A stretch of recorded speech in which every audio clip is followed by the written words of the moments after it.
এই রেসিপিটা আম্মুর। খালাতো বোনের আবদারে আমি আবার রান্না করলাম।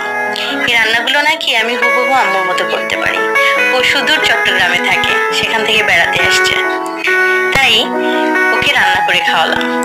উচ্ছেগুলোকে আমি লবণ দিয়ে কচলে ধুয়ে একটু গরম পানিতে ভাপিয়ে নিয়েছি।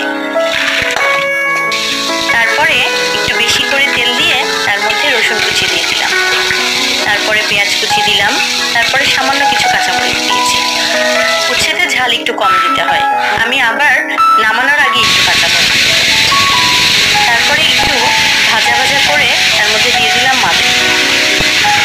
মাছগুলোকে আমি একটু নেড়ে ছেড়ে কষিয়ে তুলে রাখবো। তার মধ্যে দিয়ে দিলাম আলু।